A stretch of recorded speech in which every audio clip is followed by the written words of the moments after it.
So what we have to understand is that in order to take an idea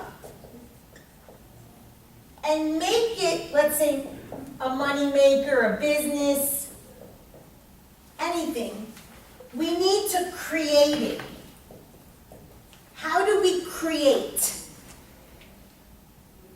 How did God create the world? He took the chaos, and what did he do with it? How did all this come to be? Oh, I thought that was rhetorical. It needs to be answered. Yeah. And it doesn't matter your religion. It doesn't matter. I am a mythologist, and I can explain it in mythology. But how did God turn this into this? What did he do? I mean, technically, a world wouldn't be perfect. If, like in the cartoons, how everyone's striving to word hello to their neighbors, it needs chaos.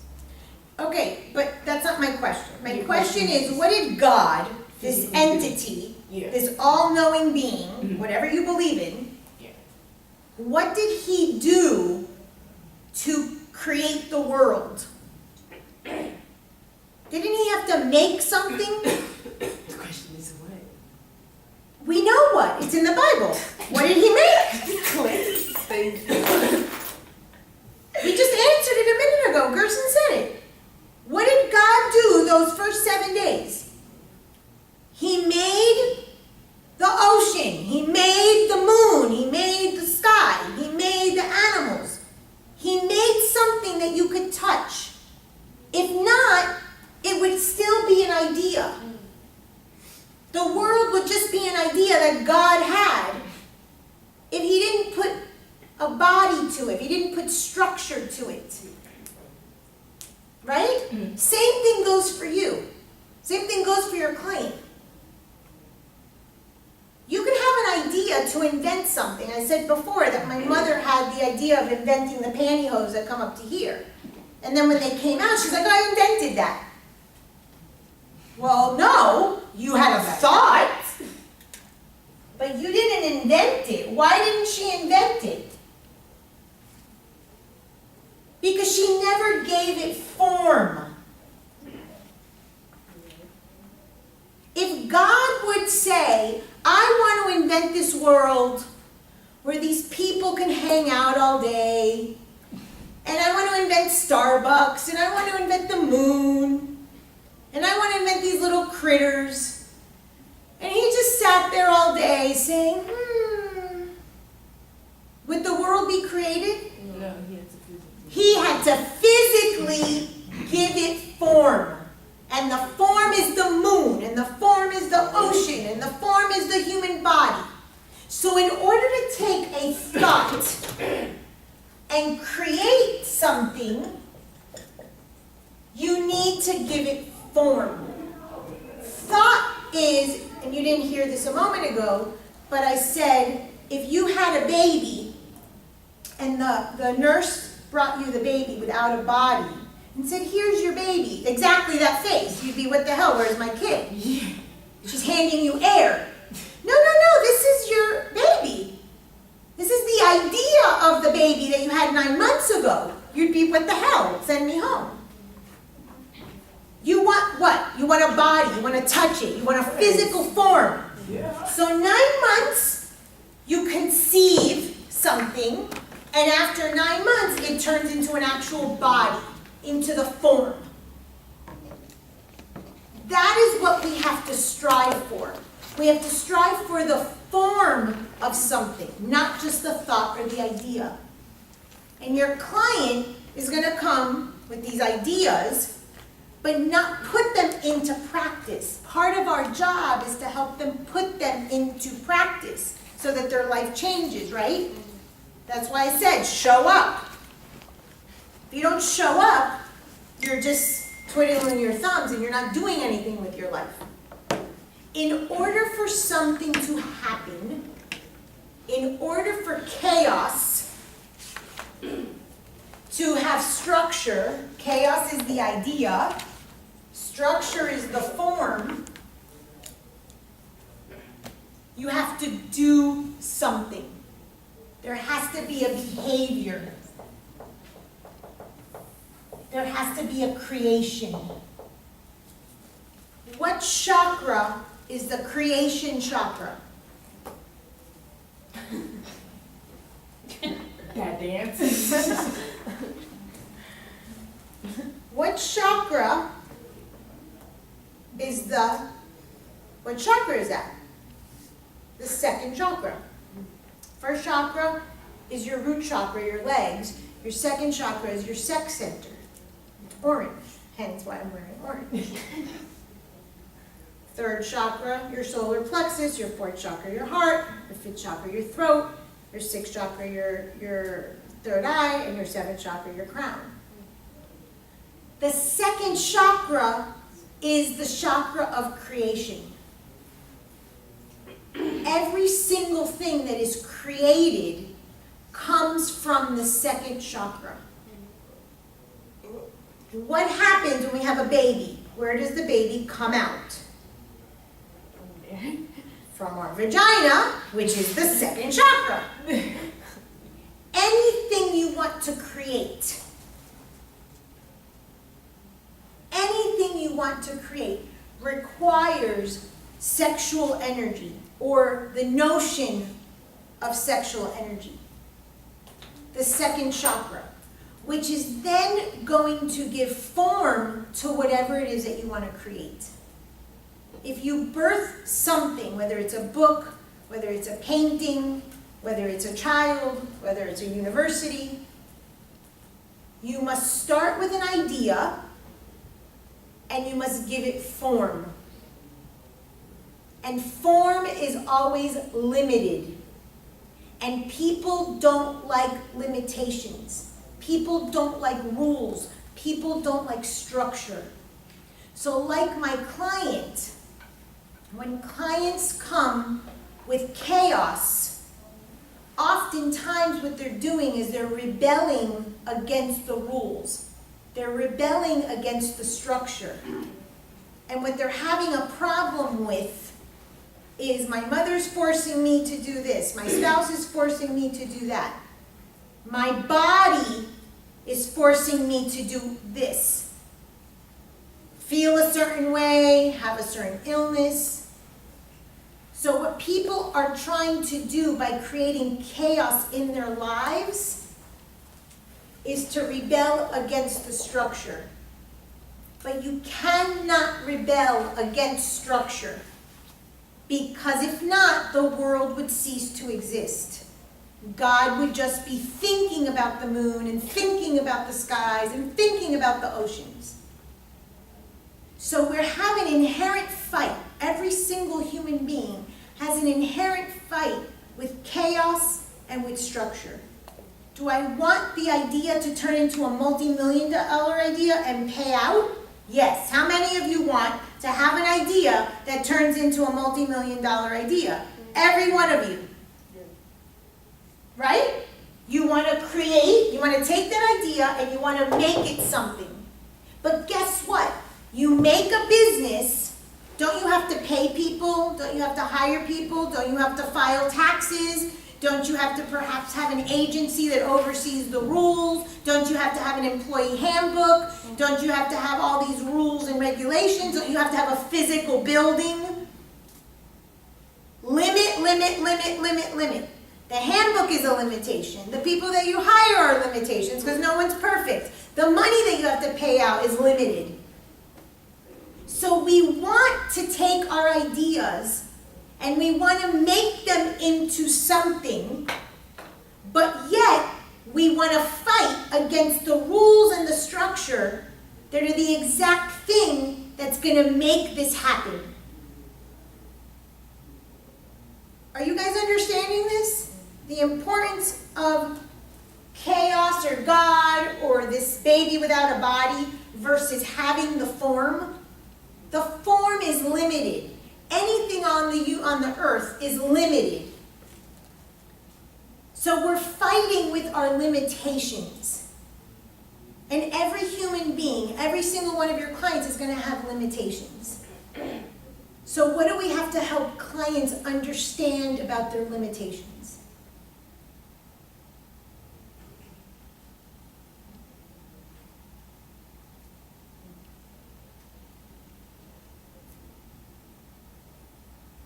You all have limitations. You all judge yourself. Because you can't fly. You can't be invisible. What other limitations you have? Your client comes in angry, upset with the fact that they're limited. What do you want to help them do? Why are you in this? Okay, accept that they have limitations. The acceptance of the limitations of what they can possibly do. Because anything that has structure, anything that has a body, anything that has material, what did I just say? Is in limited supply. So human beings are limited in what they can achieve and what they can do. So this idea of you can do anything, no, it's a bunch of bullshit. You can't do anything. That's one of the reasons why I love astrology so much. You can do within what your chart tells you you can do. Because you're limited by your thoughts, you're limited by your feelings, you're limited by your emotions, you're limited by the elements, you're limited by the challenges that you've been given or faced with or whatnot. So if understanding that the minute something is created, it already has limitations, and you can explain this to your client, all of a sudden they're not weird. All of a sudden they're not losers. All of a sudden they're just human. If everything in the earth is limited, we've established there's only so much water, so much money, so much anything. Why would it be different for a human being? Why would it be different? Why should we beat ourselves up that we can't do something if we know that we're all limited by the body? We're all limited by certain things just because we're in a form. How could this help your practice? How can you help someone gain awareness and accept themselves with this information?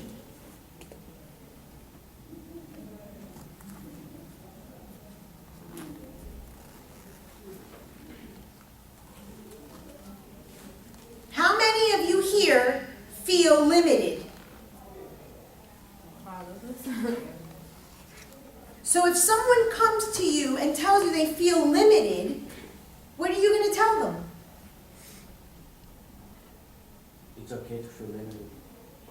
It's just the case of being a human being. It's absolutely normal that you feel limited because you are limited. It's a truth. It's an absolute truth. You're confined within a body. So what happens when someone says that they feel limited in a relationship? Or they feel limited by their financial, well-being? Or they feel limited because their parents are giving them rules? Or they feel limited by their boss? Are you going to tell them go fuck off and leave your marriage? Or just go and leave your job? Of course not. There needs to be structure. If you understand that limitation is inherent in being alive and being a human being, it makes sense that you're going to have to start accepting limitations. That doesn't mean that you can't change the rules in a marriage or you can't change the rules at work. So this client from yesterday, one of the things that we worked on was her going part-time. So she kept her job. She was able to, because financially she could do it because she was married. She was able to that was something she was able to do. And she went to work part-time. So she didn't feel so limited by the rules and her boss and it freed up some space for her to do other things. But she still needed a job. She still needs to pay the bills. She still needs those limitations that being a human is imposed on all of us. Every single one of us has imposed limitations, has limitations of resources. All of us. I would love to be 5'9". It's never going to happen. I am limited by the fact I'm 5'3". That's just the way it is. So you work with your client rather than them blowing up their life. And I'm going to quit my job and I'm going to leave my husband and fuck the world. Because that's how people get.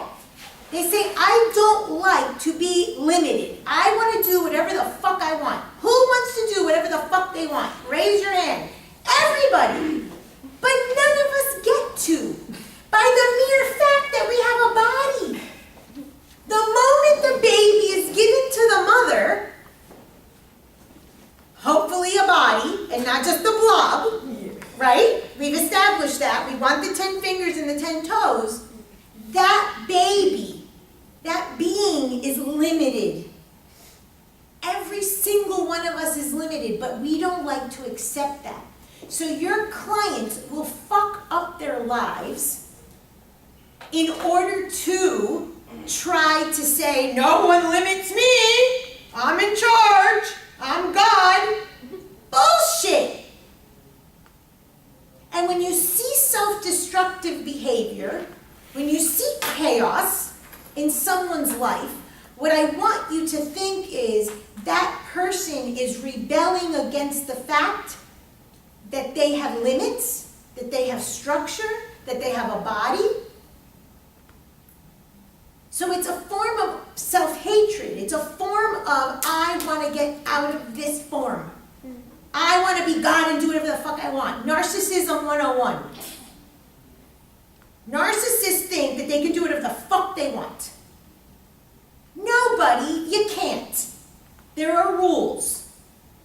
And every single one of us has rules. Because the minute we became a human being, we had the rules of the body to follow. You have the rules of your family. Your daughter is not getting her party. No matter how much she fights, no matter how much Aries Capricorn she has, she's not getting her fucking party. Because there's no rules, because there's limited money.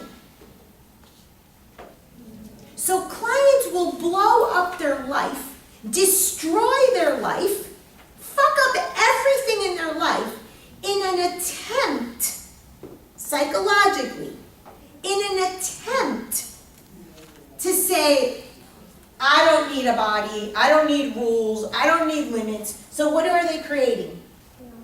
Total chaos. And you will have clients that are in complete and utter chaos.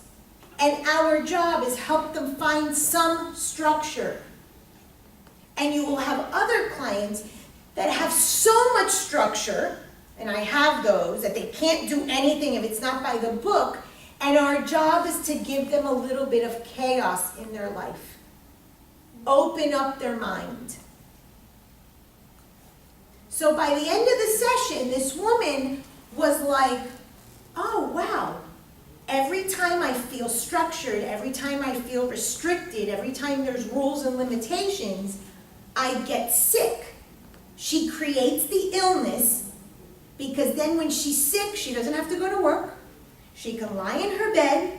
She doesn't have to pay the bills. What's she doing? She's creating chaos. Okay, she's taking it out on her physical body. Some people will go and splurge and spend thousands of dollars that they don't have. That's chaos. Some people will go out and cheat. Say, fuck that, I don't have to follow the rules of marriage or whatever it is. Oh, I'm gonna fuck around. Chaos. Your clients will create chaotic lives for themselves in an attempt to say, fuck you, I don't want to be limited, I'm pissed that I'm in a body. Do you understand? But the moment that that baby is born and given to you, it's already limited. And we have to understand that we are limited. We can say we can do it all. Bullshit. And those people, those narcissistic tendencies, are saying, fuck that. I'm going to destroy my life to show the world. Who are they showing? They're not showing anyone. They're showing themselves a fucking mess of a life. To show themselves and the world that they don't have to follow rules. That they don't have to do with anything that anyone wants them to do. That they're papi chulo and they're in charge of their life. So our job is to try to help clients not blow up their lives because they're trying to feel less limited and less restricted. Yes? What about if a person limits themselves? We do limit ourselves. That's where we help clients create a little chaos in their life. Maybe go out more. Maybe be more free. Maybe don't have such a rigid structure. So it can go both ways. I tend to see more clients that create chaos and blow up their lives and destroy themselves rather than the other way around. But I do know people that are so limited in their structure and their beliefs that our job is to sort of, like I say, give them the erection, make them, it's okay to relax. So it can go both ways. And it's our job as the therapist to see what they're doing. So I had a couple yesterday. She is done with the marriage. She walks in, this is not reconciliation, I don't want anything to do with this guy, I don't even find him sexually attractive anymore.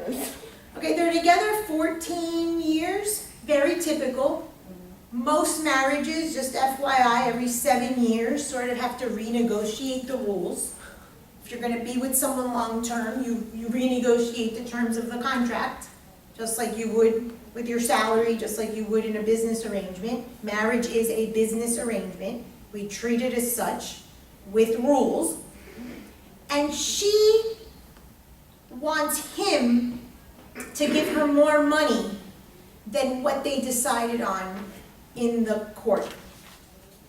And she comes in and she says, you should give me more money because I kept the kids longer this week. And I said, no. You went to court. You have the kids this amount of days. He gives you this amount of money. She wants to create chaos. Of course. Of course she wants to create chaos. That's exactly the thing. So my job is to make her not blow up her life, hopefully save this marriage, which is worth saving, and try to give her some structure. Because she's ready to throw the baby out with the bathwater. She doesn't have a job. She doesn't have income.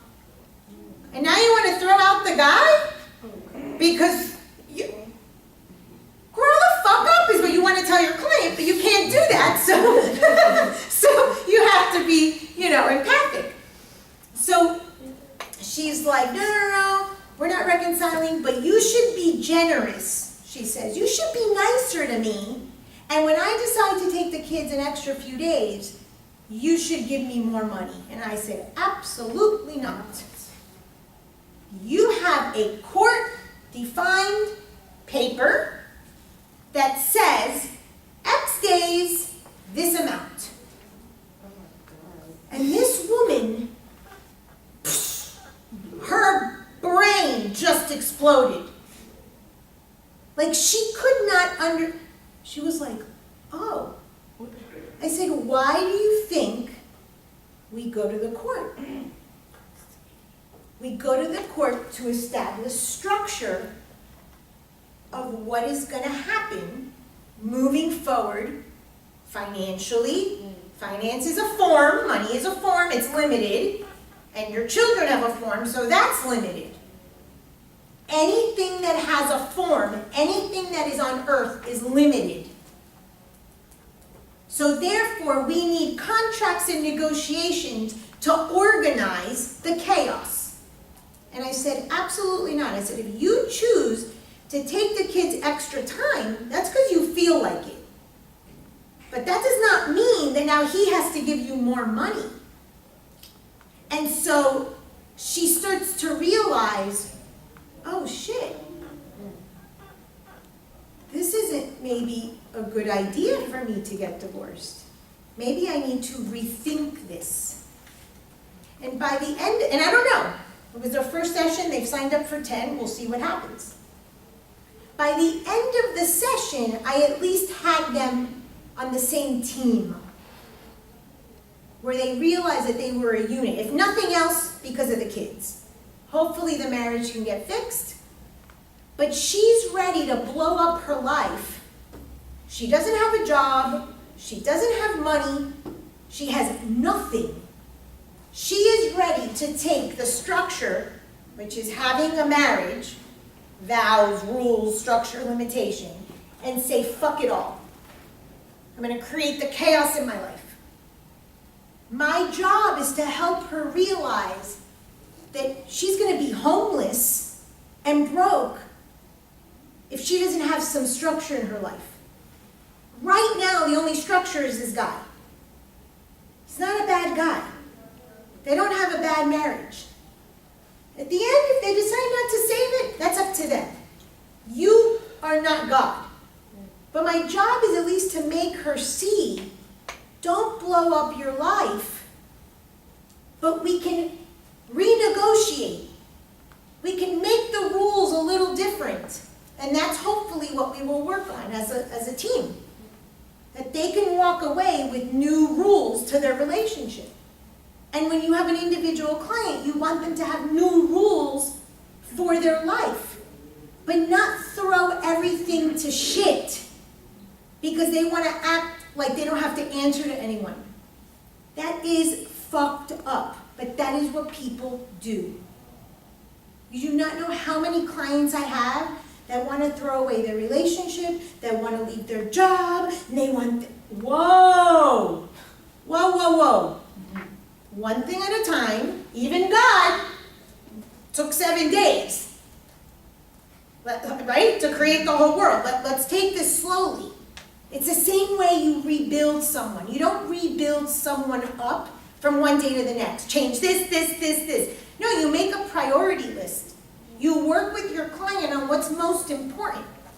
Okay, let's tackle this. We tackle this, let's move to the next thing. Let's move to the next thing. And you build structure in a client's life slowly. But clients are going to come ready to blow up their life. And it's oftentimes because something is imposing a structure on them that they can't handle. And our job is to figure out what it is. So when this woman, when I say to her, let's go back to where these symptoms started, she realizes that her husband is like a perfectionist. He wants her to do the laundry. He wants her to do the cooking. He wants her to do the thing. She's got a job. The rules are overwhelming that she gets sick. Because that's her way of rebelling, is to take it out on her body, to be self-destructive with her body. For some people it's drinking, for some people it's drugs, for some people it's cheating, for some people it's spending money they don't have. And those are the behaviors that I want you to pay attention to when your client comes. Because what they're basically telling you is, I need some order in my life, but I don't have a fucking clue how to start. And explaining to clients that the fact that they have a body, the fact that they're human beings, and they're limited by nature, is the start. Understanding, like Gerson said, accepting that you're limited. That unfortunately, you might be God, and you might have a spirit and a soul, but you were given a fucking body. You're screwed. In this one, you have rules to follow. And you help clients rewrite the rules of their life. But you don't just let them throw everything away because they don't feel like being confined to anything. So they create chaos. And chaos can oftentimes, like this client, come as health issues. So when people come with health stuff, you can inquire about when it started, what triggered it, because it's probably a rebellion, because the body is the first limitation we're given. The minute we're born, the body is what limits us. So oftentimes people will take it out on their body. But if you find